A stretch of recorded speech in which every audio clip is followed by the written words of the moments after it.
Bonjour les beaux papillons, j'espère que vous êtes en pleine forme et on se retrouve pour un crystal haul, c'est-à-dire que voilà, j'ai eu la chance quand je suis allée passer une petite semaine avec mon ami, j'ai eu la chance d'aller à une bourse aux minéraux et donc je me suis dit que j'allais vous les présenter dans une vidéo tout simplement. Alors je voulais aussi vous dire que c'est une vidéo qui va peut-être durer, voilà, qui aura une certaine durée, donc installez-vous, faites pause maintenant, allez chercher votre petite tasse de thé ou alors votre tasse de café, votre glace, bref, ce que vous avez envie. Et puis voilà, parce que, alors c'est pas que je vais, j'ai quand même à peu près 23 pierres à vous présenter. C'est pas des grosses pierres, j'avais pas le budget pour acheter non plus des gros morceaux de pierres. Mais voilà, les pierres que j'ai achetées, je suis vraiment contente. Je connais pas non plus tous les bienfaits de toutes les pierres. Donc je ne vais pas passer à vous dire cette pierre-là, elle est bien pour ça, pour ça, pour ça. Sinon déjà la vidéo, elle va prendre le double du temps. Donc si il y a une pierre voilà, que vous aimez, qui vous tape dans l'œil, qui vous appelle, qui vous attire, n'hésitez pas à reprendre le nom et d'aller regarder évidemment dans un dictionnaire de lithothérapie ou dans un livre de cristaux. Tout simplement pour avoir les bienfaits de la pierre. Voilà ce qu'elle pourrait vous apporter sur le plan physique, sur le plan énergétique, sur le plan spirituel. Voilà.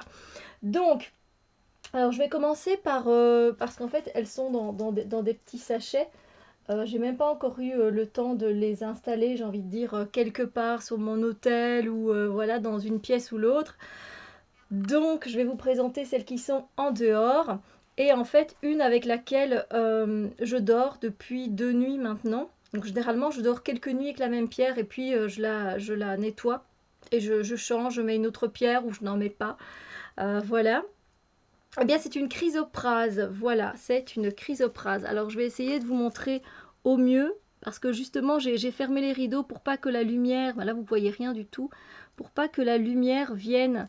En fait, elle est d'un beau vert comme ça, mais j'ai l'impression que vous n'allez pas voir grand-chose.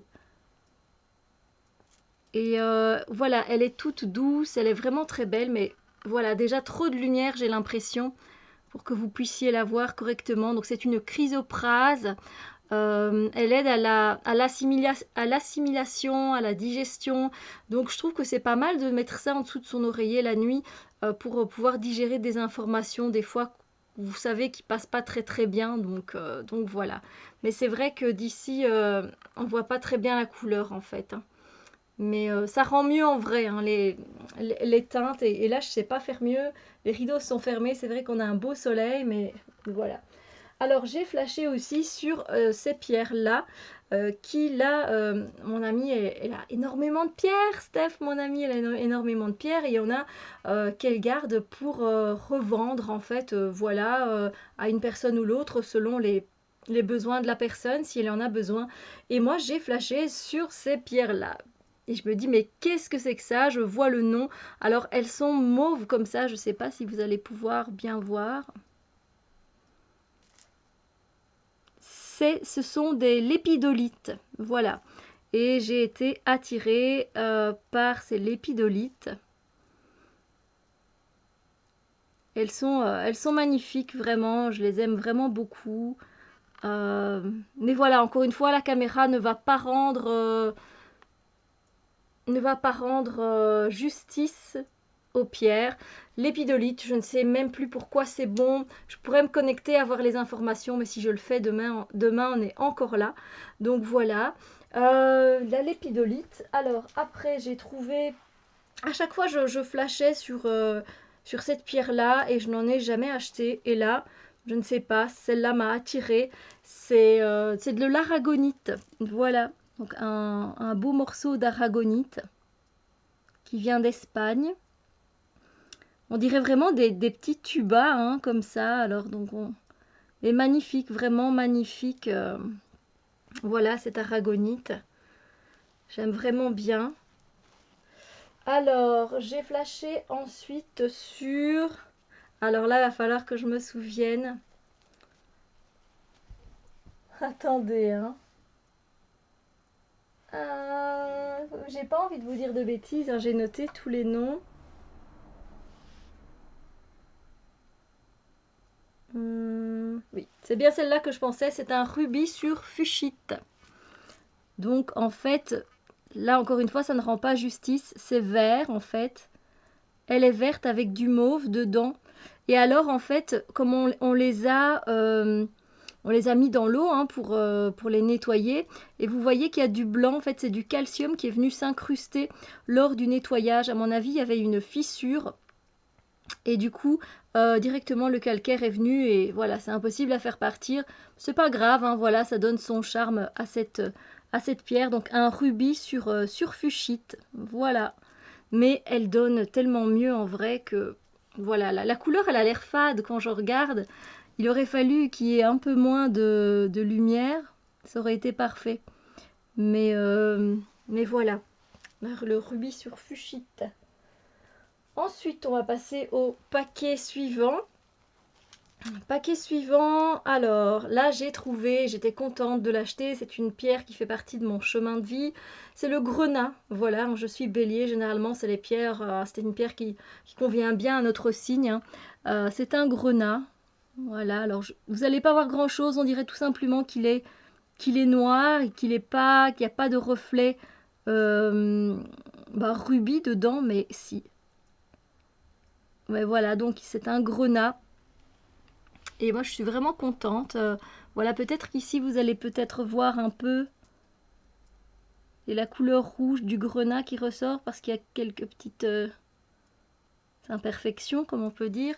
Mais voilà, un beau grenat et ouais, c'est top. Et quand on regarde à la lumière, on voit bien hein, intéressant. Alors, une pierre dont j'ai vraiment du mal à dire le nom. J'ai dû demander à mon amie Steph, mais des fois et des fois de me répéter le nom de cette pierre.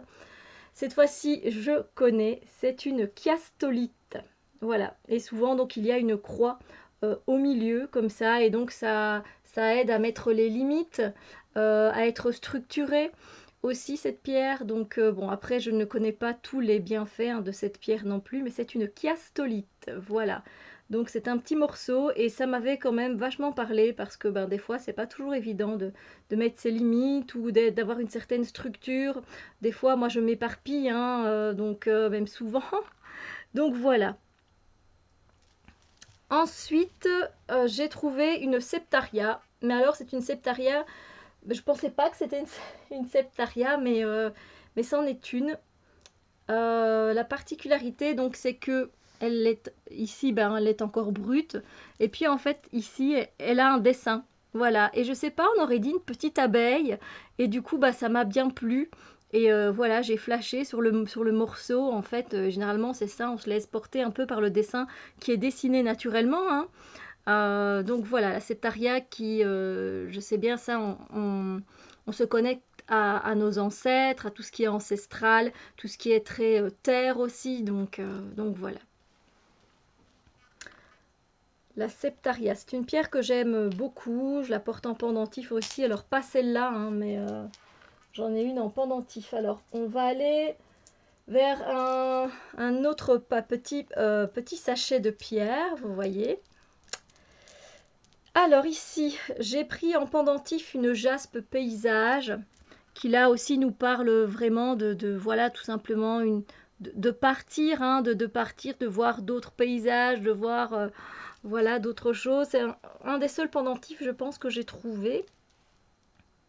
Ensuite, ça c'est une pierre qui s'appelle, on l'appelle la pierre K2, mais impossible, c'est pas facile à trouver. En grands morceaux, elle coûte hyper cher. Je n'arrive même pas à vous la montrer correctement. Donc, et je ne sais pas exactement de quoi elle est composée. Donc si vous avez des connaissances plus grandes que moi, voilà, n'hésitez pas à mettre, ben voilà, la K2, c'est ça, ça, ça. Ah, bref, de toute façon, il faut que j'approfondisse mes recherches. Je les ai pris parce qu'elle m'attirait pour quelque chose de particulier, hein. Donc, mais voilà, la K2 est apparemment très dure à trouver. Bon, on a trouvé des petits morceaux. Ensuite, celle-ci, c'est de la... Il ne faut pas que je confonde. De la, voilà.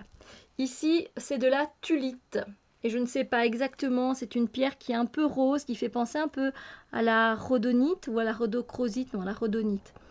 Dans les tons roses comme ça.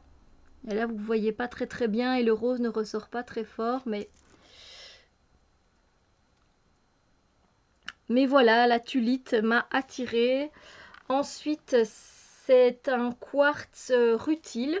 Un quartz rutile, mais quand il y a une ligne qui passe à travers le cristal, ça permet la connexion à la terre et au ciel, en fait. Donc c'est comme un pont, en fait. Elle agit comme un pont pour aller de la terre au ciel. Donc voilà, un quartz rutile que j'aime vraiment beaucoup. Mais vous voyez, c'est des petites pierres, hein, donc voilà. Ici, ben, on retrouve une fluorite et le fait qu'on voyait bien comme ça les lignes dedans, ça fait penser à un petit arc-en-ciel comme ça. Je la trouvais vraiment très belle. Et donc, voilà. Donc, fluorite. Ensuite, ici, on a de la calcite rose. Ça, je sais bien que c'est bon pour les relations de couple. Tout simplement, alors elle est rose, mais encore une fois, la caméra ne va pas vraiment rendre justice et j'en suis désolée. Mais sinon, c'est une pierre qui est vraiment très belle. La calcite rose. Je vais essayer d'en trouver pour mettre au cou. Et alors, ici, j'ai trouvé de la sélénite orange, qui est vraiment très douce. Hein, voilà, tout simplement, ce n'est qu'un petit morceau de sélénite orange. Porte beaucoup de douceur. La sélénite est une pierre très douce, de toute façon. Mais orange, j'en avais jamais vu, et donc, voilà. Alors... on va arriver au dernier petit paquet. Bah, écoutez, la vidéo sera peut-être moins longue que ce que je pensais. Parce que voilà, je ne m'attarde pas sur tous les bienfaits des pierres, etc. Donc, je vous dis quelques infos au passage. Mais à part ça, c'est tout. Le dernier paquet, il est un peu plus gros. Alors, je vais vous présenter, j'aime beaucoup la chrysocole. C'est une de mes pierres préférées. Je vais vous en montrer une brute et une polie. Donc ça c'est la pierre brute. Voilà, la chrysocole, c'est une pierre que j'aime vraiment beaucoup par ses couleurs. Voilà. La chrysocole brute et puis la chrysocole polie. Je vais y arriver, voilà. Donc là on voit du coup tout de suite la différence, hein, qu'elle a été travaillée et polie tout simplement. Je suis désolée, j'essaye de vous montrer au mieux, mais c'est pas évident parce que les couleurs ressortent tellement plus en vrai. Alors ensuite, je pensais avoir un morceau de... Pour moi, j'ai un morceau une pierre qui est de la merlinite, mais en fait, elle n'est pas du tout comme celle-là. Et évidemment, ben, je fais confiance à mon amie et elle me dit non, c'est celle-là, la merlinite. Donc j'en ai pris une en forme de cœur. Merlinite, bon, bah, pour travailler aussi avec l'énergie, l'archétype de Merlin, évidemment, qui est assez puissant. On dirait, voilà, il y a un peu de flocons. Et en fait, c'est ça le truc avec la merlinite aussi, c'est que il y a des parties d'ombre et la lumière vient faire ressortir certaines choses. Donc, c'est assez intéressant comme pierre. Alors, j'ai pris cette jaspe... comme ça, en fait j'étais très attirée parce que on aurait dit un paysage africain. Elle me racontait une histoire, cette pierre. Je vais essayer de vous la montrer, mais il y a des reflets, j'essaye de... Vous n'allez pas voir grand chose, c'est pas évident. Ah voilà, peut-être un peu comme ça. On dirait qu'il y a quelque chose qui a été dessiné dans cette pierre. Là ici on dirait un volcan. Je sais pas, il se passe quelque chose. Ça, elle me raconte une histoire et du coup ben j'ai flashé et voilà, je crois que j'ai dû la payer 1 ou 2 euros, 2 euros et je la trouve magnifique.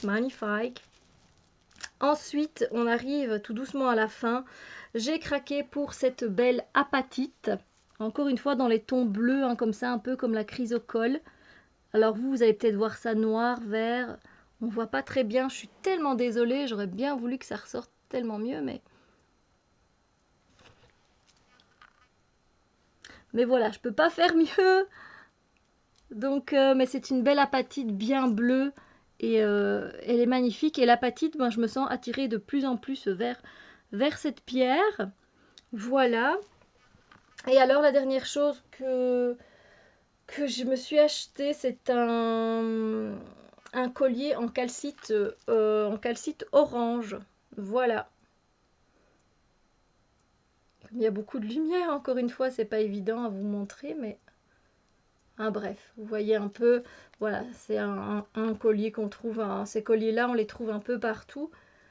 Donc voilà, moi je suis heureuse et voilà que le Crystal Haul s'arrête ici. Du coup, je vais regarder si j'ai rien oublié, parce que je vais noter sur ma petite liste. Je vous ai montré Aragonite. Hein, oui, la jaspe, la calcite, septaria, grenat, merlinite, tulite. Oui, je pense que je vous ai tout montré. Il y avait des cadeaux aussi, mais donc du coup ça, je les ai mis de côté. Voilà, bah, écoutez, c'en est terminé pour cette vidéo de cristal, de cristaux, pardon. J'espère que ça vous a plu, et puis s'il y en a une qui vous appelle un peu plus, n'hésitez pas à aller voir les bienfaits de cette pierre. J'espère que cette vidéo, ben, ça change un petit peu des cartes, etc., des guidances que je propose sur la chaîne. Sur ce, je vous souhaite une magnifique journée, et je vous dis à très bientôt pour d'autres vidéos. Bisous, bisous, lumière!